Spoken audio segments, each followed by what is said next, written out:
দেশের বাজারে চালের দাম ক্রমাগত বৃদ্ধি পেয়েই চলছে। খুচরা পর্যায়ে কেজিতে ৫ থেকে ৮ টাকা পর্যন্ত বৃদ্ধি পায়।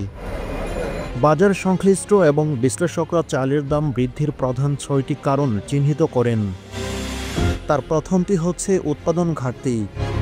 অতিবৃষ্টি এবং উজানের ফলে আমন ধানের আবাদ ব্যাপকভাবে ক্ষতিগ্রস্ত হওয়ায় চালের উৎপাদন কমে। বাংলাদেশ গ্রেন অ্যান্ড ফিড আপডেটের তথ্যমতে এবছর চাল উৎপাদনে ৩% ঘাটতি হতে পারে।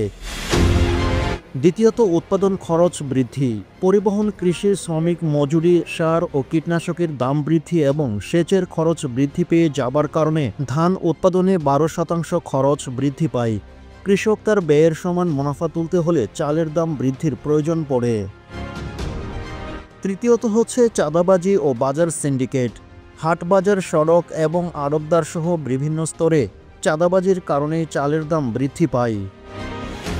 বাজারের সিন্ডিকেট ও চাঁদাবাজরা ব্যবসায়ীদের উপর চাপ সৃষ্টি করে, যা ভোক্তাদের জন্য বাড়তি খরচের কারণ হয়ে দাঁড়ায়। চতুর্থত আমদানির লক্ষ্যমাত্রা ব্যর্থতা। সরকারের নির্ধারিত ৩,২৭,০০০ টন চাল আমদানির লক্ষ্যমাত্রা অর্জিত হয়নি। ভারতসহ বিভিন্ন দেশে আমদানি প্রক্রিয়া সময়মতো সম্পন্ন না হওয়ায় বাজারে চালের সরবরাহ সংকুচিত হয়। পঞ্চমত হাতবদলের কারণে দাম বৃদ্ধি। কৃষকের মাঠ থেকে ভোক্তার হাতে চাল পৌঁছাতে কয়েক স্তরে হাতবদল হয়। প্রতিটি স্তরে মুনাফা যোগ হয় চালের দাম কেজিতে ১৫ থেকে ২০ টাকা পর্যন্ত বৃদ্ধি পায়। ষষ্ঠ, অভ্যন্তরীণ সংগ্রহ ও ব্যর্থতা। সরকারি খাদ্য মজুদ এবং আমন ধান সংগ্রহ লক্ষ্যমাত্রা ব্যবহার হয় ২০২৪ সালের জানুয়ারি পর্যন্ত মাত্র ২,৪৯,০০০ টন চাল সংগ্রহ করা হয়, যা চাহিদা পূরণে যথেষ্ট নয়। বিশেষজ্ঞদের মতামত। সাবেক কৃষি সচিব আনোয়ার ফারুক গণমাধ্যমকে বলেন, উৎপাদন খরচ বৃদ্ধি পেলে চালের দাম বাড়বে। জোর করে দাম কমানোর চেষ্টা করলে কৃষক উৎপাদনে অনাগ্রহী হবে।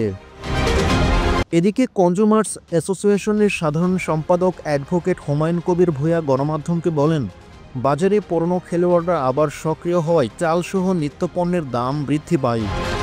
চালের বাজারে অস্থিরতা দূর করতে প্রয়োজন কার্যকর বাজার মনিটরিং, চাঁদাবাজি বন্ধ এবং আমদানি প্রক্রিয়া দ্রুত সম্পন্ন করা। পাশাপাশি গরিব জনগণের জন্য ভর্তুকি মূল্যে চাল সরবরাহ করা জরুরি।